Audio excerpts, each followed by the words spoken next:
मैं अरुण भाई इसलिए आपसे ये शुरू कर रहा हूं कि ये जो केजरीवाल साहब ने गुहार लगाई है भागवत जी से, इससे जो बहुत से लोगों का कहना ये मानना था कि एक टैक्टिकल अंडरस्टैंडिंग बिना कहे आम आदमी पार्टी और बीजेपी की होती है, वो टैक्टिकल अंडरस्टैंडिंग अब साफ जाहिर हो गई है कि आरएसएस दोनों संगठन के पीछे कहीं ना कहीं खड़ा हुआ दिखाई देता है। अरुण शर्मा साहब जी सर, आपने आरएसएस की बात छेड़ ही दी है तो उसके विषय में बात तो करनी पड़ेगी। और वैसे भी अगर बेसिकली देखा जाए तो उसी काजल की कोठरी से निकले हुए व्यक्ति से आप बात कर रहे हैं।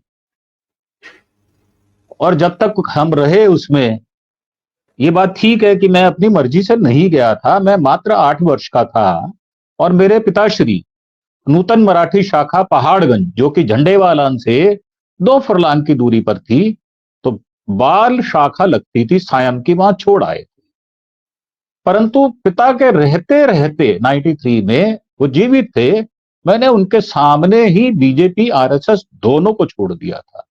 और सही मायने में मैं अगर थोड़ा कटु वचन बोलूं तो मैंने अपने पिताश्री को भी छोड़ दिया था, उनकी विरासत को भी छोड़ दिया था, उनकी प्रॉपर्टी पे क्लेम नहीं किया। 35 करोड़ की प्रॉपर्टी थी जो मैंने छोड़ दी सिर्फ विचारधारा के प्रश्न पर।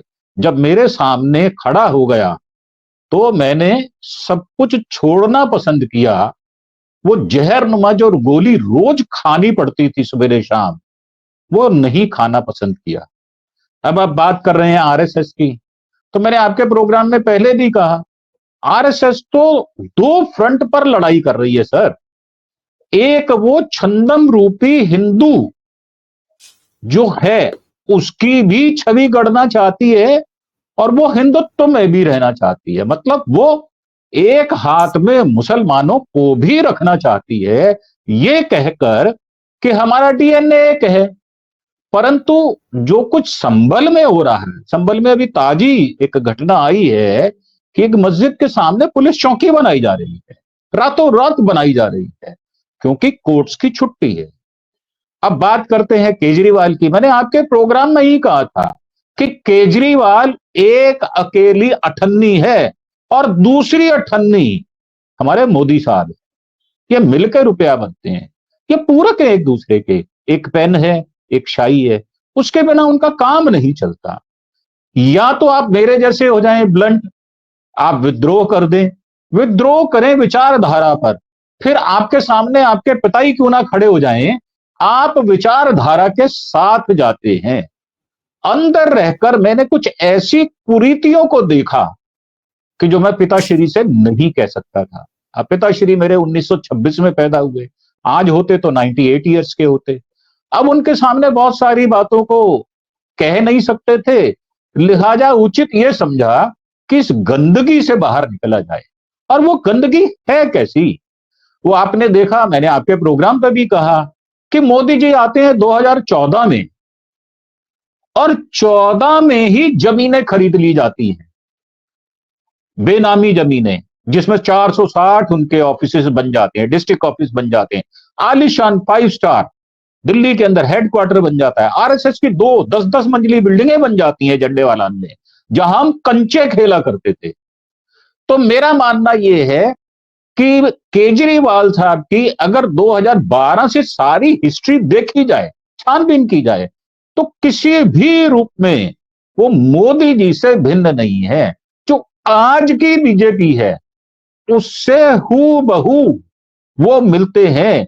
वो एक हेड है तो दूसरा टेल है, और अगर दोनों अलग अलग हैं तो वो 2 अठन्नी हैं। मतलब आप किसी काम को देख लें, चाहे आपने अभी खुद ही कहा कि लक्ष्मी जी का चित्र लगाकर जो हमारी फाइनेंस का जो कार्यक्रम है जो बिगड़ गया है वो ठीक हो जाएगा।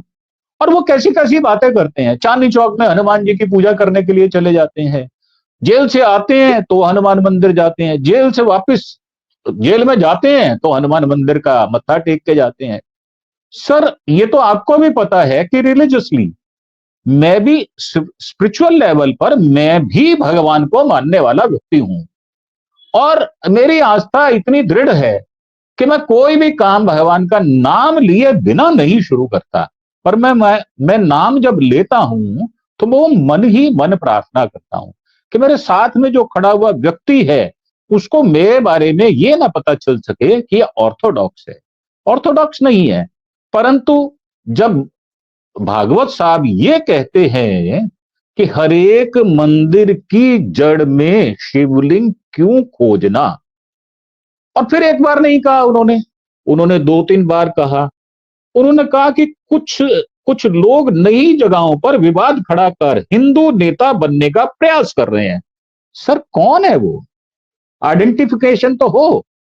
सबसे बड़ा नाम तो योगी साहब हैं, जिनको मुझे लगता है राजनीति की एबीसी भी नहीं आती। और वो सीन याद करें जब सोमनाथ के सामने उन्होंने लोकसभा के अंदर दहाड़े मार मार के ये कहा था कि क्या मुझे जीने का हक नहीं है। 9 केस थे, उसमें मर्डर केस भी था सर उनके पास। और ये वही मोदी साहब हैं जो अमित शाह के साथ जो जो मर्डर केस मतलब किए बैठे हैं। मैं ये नहीं कह रहा कि एलिगेशन, मैं तो ये कह रहा हूं किए बैठे हैं, साक्ष्य है उसके। हिरेन पंड्या बिल्कुल साक्ष्य है, क्योंकि उसने सीट खाली नहीं की थी। और हमारे मोदी साहब का कैरेक्टर क्या है, मैं आपको चरित्र बताता हूं उनका। आनंदी बहन से, मैं खुल्लम खुल्ला बात कर रहा हूं, आनंदी बहन से उनके क्या संबंध हैं उसका क्लैरिफिकेशन क्यों नहीं देते। और एक और है स्त्री जिसका कि नाम सभी जानते हैं, उसके बारे में क्यों नहीं क्लैरिफिकेशन देते। सर उनका जीवन सार्वजनिक जीवन है। ये आपको याद होगा जब अयोध्या में 22 जनवरी को वो अंदर रामलला की प्रतिष्ठा करने के बाद जब बाहर आए, तो मैंने आपके यहां भी एक प्रोग्राम किया था और मैंने ये कहा था कि 11 दिन तपस्या किया हुआ व्यक्ति जो कि अनुष्ठान पर बैठा हो, बैठी है मीनू जैन जी, इनको पता है कि जैन साध्वियां या जैन साधु जो तपस्या करते हैं एक एक बाल नोच लेते हैं। बड़ी तकलीफ होती है सर उनको देखकर। वो दिगंबर हो, श्वेतांबर हो, कोई सी भी रीति हो, अगर वो हैं तो वो साक्षात हैं। मैंने कटु वचन बहुत सुने हैं एक जैन मुनि का, लताड़ दिया करते थे। अगर भागवत साहब लताड़ रहे हैं और दूसरे हाथ में एक्शन नहीं ले रहे, और सर सबसे बड़ी बात दिक्कत क्या है, मुझे परेशानी उनसे ये है कि वो समय पर बात नहीं करते। सर जब समय ही बीत गया तो फिर उसके बाद अगर आप बात कर रहे हैं तो कहते हैं जब खेत उजड़ गया है तो दोबारा बीज अगर बोया जाएगा, अगर दोबारा गेहूं बीजनी है तो आपको उस मौसम का इंतजार करना होगा और आपकी बात का असर भी नहीं होगा। एक कहावत है ना छोटी सी, एक साधु, एक मैया साधु के पास गई, बोले मेरा बेटा गुड़ बहुत खाता है, तो बोला 15 दिन बाद आना। तो और जब 15 दिन बाद वो गई तो उन्होंने बुला के उस बच्चे से कहा कि आप गुड़ मत खाओ, उसने छोड़ दिया। उसका कारण क्या था, वो खुद खाते थे, उन्होंने खुद अभ्यास किया छोड़ देने का, गुड़ छोड़ा उन्होंने। अब भागवत साहब हैं, एक हाथ में हिंदू का कार्ड रखते हैं, एक हाथ में हिंदुत्व का कार्ड रखते हैं, कौन से पलड़े में बैठेंगे उनको स्वयं को नहीं पता। और वो है कौन? वो है जानवरों के डॉक्टर। सर आपको मैं बता दूं, प्रकृति में जानवरों को सबसे पहले सूचना मिलती है अनिष्ट की। हो सकता है कि जानवरों की भाषा पढ़ते पढ़ते मोदी जी के भविष्य की, अनिष्ट की शायद खबर उनको लग गई हो, इसलिए वो नैरो गेज से बार बार मीटर गेज और ब्रॉड गेज पर आने की कोशिश करते हैं, परंतु वो द्वंद्व में फंसे हुए हैं। साथ किसके खड़े हैं? आपको याद है अशोक सिंघल हुआ करते थे हमारे, ये ठीक है कि रामलला मंदिर में उनका सिर भी फूटा, परंतु उन्होंने कभी भी किसी भी अपने जो सहकर्मी थे उनके विषय में कोई विद्रोह नहीं किया। उनकी क्लैरिटी बड़ी साफ थी। हैं तो हैं बहुत सारे, मैं आपको गुजरात के ऐसे नाम ले सकता हूं, चिमन भाई पटेल से लेकर केशु भाई पटेल तक बहुत सारे नाम हैं जो कि मोदी जी के मारे हुए, काटो तो आज उनके खून नहीं निकलता, पानी निकलता है सर। ऐसे ही मोदी जी जनता को काट काट कर क्या रहे हैं। अभी क्या कह दिया उन्होंने कि हम तो राजघाट के समीप मनमोहन सिंह साहब का स्मारक बनाएंगे। तो भाई पहले क्या हुआ था, पहले ही कह देते ना। और आपने 6 सीटें आगे लगा दी, उनके परिवार के लिए 2 सीटें लगाई, उनके दोहते दोहतियां निगम बोध घाट के बाहर बेचारों की तरह घूमते रहे। लानत है ऐसी गवर्नमेंट को, धिक्कार है ऐसी गवर्नमेंट को। तो मेरा मानना यह है, ये जो मंचन सजाया है ना नाटक का, और ये जो कपड़े पहनकर अलग अलग, आप देखो अब मोदी जी माथे पर टीका लगाना बंद किए हैं। क्यों? क्योंकि भर्त्सना ज्यादा हो गई। और आज अभी उन्होंने क्या किया कि सावरकर के नाम का एक कॉलेज खोला जाएगा, तो उसका नाम माफी वीर रखोगे क्या? और अभी कह क्या रहे हैं कि जहां झोपड़ी वहीं घर। तो 10 साल से सोए हुए थे क्या? आप तो शौचालय बना रहे थे। और जो आपने मतलब कि प्रधानमंत्री योजना में घर बनाए हैं, आनंद सर, आप और मैं चलते हैं दोनों देखने के लिए। मैं आपको दिखाऊंगा, ना वहां शौचालय है, ना वहां फर्श है, ना पानी की सप्लाई है, ना वहां पर बिजली की सप्लाई है। रात को अगर सो जाएं वहां पर तो सीआर की आवाज आती है, और दिल्ली से 45 किलोमीटर दूर है। सर ये नाटक क्यों करना? आप सेवा नहीं कर सकते, आप तो मजे लेने के लिए आए हो। मजे लेने आए हो तो बोलो ना यार, क्या दिक्कत है कि मैं तो मजे लेने आया हूं भाई, मैं तो भीख मांगता रहा हमेशा।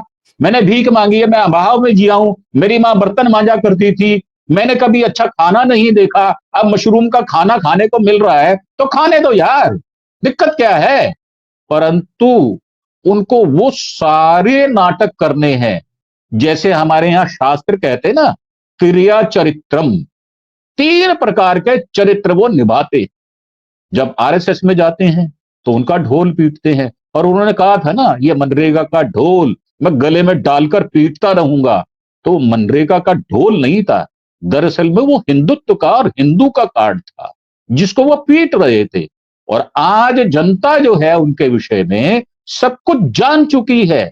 आप कितना ही बरगलाएं, वही हाल केजरीवाल साहब का है। केजरीवाल साहब, उनके एक एक एक्ट देख लो आप, वो करते क्या है। ये बात ठीक है कि 200 यूनिट उन्होंने फ्री दे दिया, हमें कोई ऐतराज नहीं है, अगर किसी गरीब महिला को सहयोग मिलता है तो अच्छी बात है। परंतु आप नालों की सिल्ट निकालते नहीं। नालों की तो सिल्ट निकालो, ताकि दिल्ली को जो हमारी शीला दीक्षित ने महकाया था, आज वो मुरझाया फूल है। आप मुरझाए फूल से महक की उम्मीद कर रहे हैं। तो मेरा मानना है, मेरी निगाह में, कि ये दोनों ठन्नी ठन्नी हैं, इनमें कोई भेद नहीं। ये बात ठीक है कि एक आदमी रामलीला ग्राउंड में 2014 में, 2013 में, 15 में शपथ लेता है, और एक आदमी 2014, 15 उसमें 19 में और 24 में वो ऐसी शपथ लेता है कि 30 देशों के उनको बुला लेते हैं। हमारे वहां एस शंकर साहब क्या कर रहे हैं? वॉशिंगटन में पड़े हुए हैं झोपड़ी के अंदर कि दे दे भैया, दे दे, मेरे को भी भीख दे दे। शायद आ गए शायद। तो क्या निमंत्रण मिला उनको? निमंत्रण मिला है क्या? पास लेने गए थे, पास नहीं मिला। सर भीख मांगने से, आनंद भाई, भीख मांगने से अपना सगा भाई भी सहायता नहीं करता। वो तब करता है जब उसको ये पता हो कि ये मेरा सगा भाई मेरे साथ बाजू बनकर खड़ा होगा। जब आपने जनता का नहीं होना, पब्लिक का नहीं होना, आपने लूट के मजे लेने हैं, ऐश्वर्य करना है। 20,000 करोड़ का आपने क्या बनाया है? 8,500 करोड़ के 2 आपने एरोप्लेन ले लिए, 12-12 करोड़ की आपने गाड़ियां ले ली। आप तो मजे लेने आए हैं, और केजरीवाल साहब भी वही मजे ले रहे हैं सर। जी कंक्लूड करिए।